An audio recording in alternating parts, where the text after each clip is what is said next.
হয় তাহলে দেখতেছে সালাতের ভিতরে যে ফরজ সালাতের পরে মুনাজাত আসমানের নিচে জমিনের উপরে কোনো হাদিসই নাই, ও কেন মুনাজাত করে?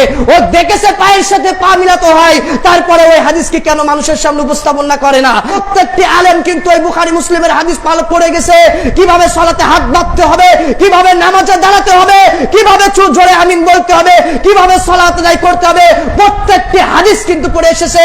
তাহলে কেন আমি টেরা মুক্তি বললাম, কেন আমি কানা মুক্তি বললাম? এজন্য বললাম যে ওই ব্যক্তি নিশ্চয় কানা, অন্ধ। অন্ধ যদি না হতো ওই হাদিস কিসে দেখিনি? ওই হাদিস কিন্তু অবশ্যই দেখেছিল। ওরা টেরা যদি না হয় তাহলে দেখতেছে সালাতের ভিতরে যে ফরজ সালাতের পরে মুনাজাত আসমানের নিচে জমিনের উপরে কোনো হাদিসই নাই, ও কেন মুনাজাত করে? ও দেখেছে পায়ের সাথে পা মিলাতে হয়, তারপরে ওই হাদিসকে কেন মানুষের সামনে উপস্থাপন না করে না? আপনি আমি কিন্তু হাজারো জ্ঞান অর্জন করতেছি, ওই জ্ঞান অনুযায়ী আপনার আমার কিন্তু বাস্তবে কোনো আমল নাই, তাহলে ওই জ্ঞানের হিসাব কি দেওয়া লাগবে না? অবশ্যই কিন্তু দেওয়া লাগবে। বোঝার চেষ্টা করুন, আপনি আমি সবাই জানি সালাত আদায় করতে হবে, এই জ্ঞানটুকু সবার মধ্যে রয়েছে, সালাত আদায় করছি না, এই জ্ঞানের হিসাব কি আল্লাহ সুবহানাহু ওয়া তাআলার কাছে দেওয়া লাগবে না? অবশ্যই দেওয়া লাগবে। আরে কোন আমলের কথা আমি আপনাদেরকে বলছি না, একটা সালাতের ব্যাপারে বলছি আর একটা আমলের কথা বলছি, হালাল হারাম এই দুইটা জ্ঞান কিন্তু আমরা সবাই জানি, কিন্তু কোনটা হালাল আর কোনটা হারাম, আপনার জীবিকা হালাল কি হারাম এই বিধানটা কিন্তু আপনি আমি কিন্তু জানি। তাহলে এই জিনিসটা আপনি আমি একটু সঠিকভাবে দেখবো যে আমারটা হালাল হচ্ছে কি হারাম হচ্ছে, এই বিধানটা আমরা দেখে আমরা আমল করার চেষ্টা করবো। হিসাব কিন্তু এটা জ্ঞানের মধ্যে পড়ে আছে। এবং আরেকটা যে জ্ঞানটি চলে আসছে, আপনি আমি সঠিকভাবে আপনার যে ইলম অর্জন করেছি ওই ইলম অনুযায়ী তদ অনুযায়ী আমল করেছি কিনা।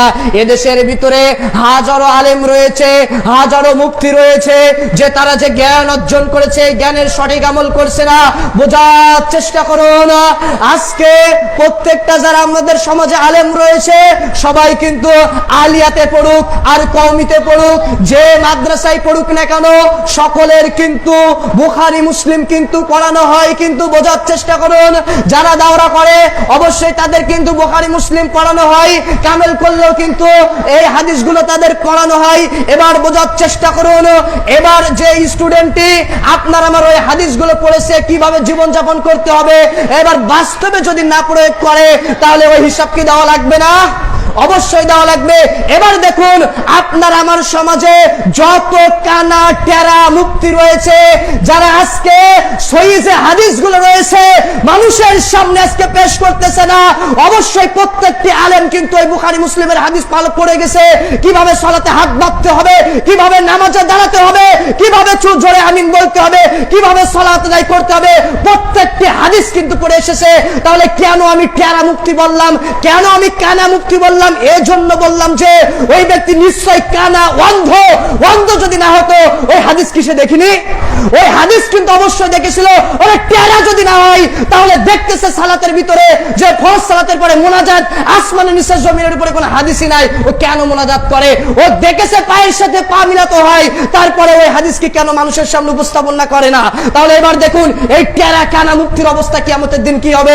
দুনিয়ার বুকে যত বাংলাদেশের যত আলেম রয়েছে যারা দাওরা হাদিস পড়ে সকলের কিন্তু বুখারী মুসলিম পড়ানো হয়, আর বুখারী মুসলিমে বা কুতুবে সিত্তার প্রত্যেকটি হাদিস গ্রন্থে কিন্তু সালাত কিভাবে আদায় করতে হবে সহিভাবে আদায় করতে হয়। আর আমরা আজকে জনসাধারণ আজকে তাদের অনুকরণ করে, আসলে আমাদের জনসাধারণের দোষ না, ওই সমস্ত টেরা কানা মুক্তি আজকে তাদের যে পথে পরিচালিত করছে আমরা আজকে সেই পথে পরিচালিত হয়ে আজকে আমাদের আমলগুলো আমরা নষ্ট করতেছি।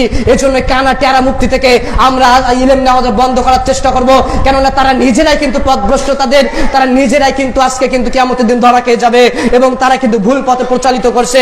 এজন্য আসুন আল্লাহ সুবহানাহু ওয়া তাআলা আমাদের জন্য কিয়ামতের দিন এই 5টা প্রশ্নের যথাযথভাবে উত্তর দেওয়ার জন্য আমরা দিতে পারি। আল্লাহ সুবহানাহু ওয়া তাআলা আমাদের সকলকে সে তৌফিক দান করুক। আল্লাহুম্মা আমিন।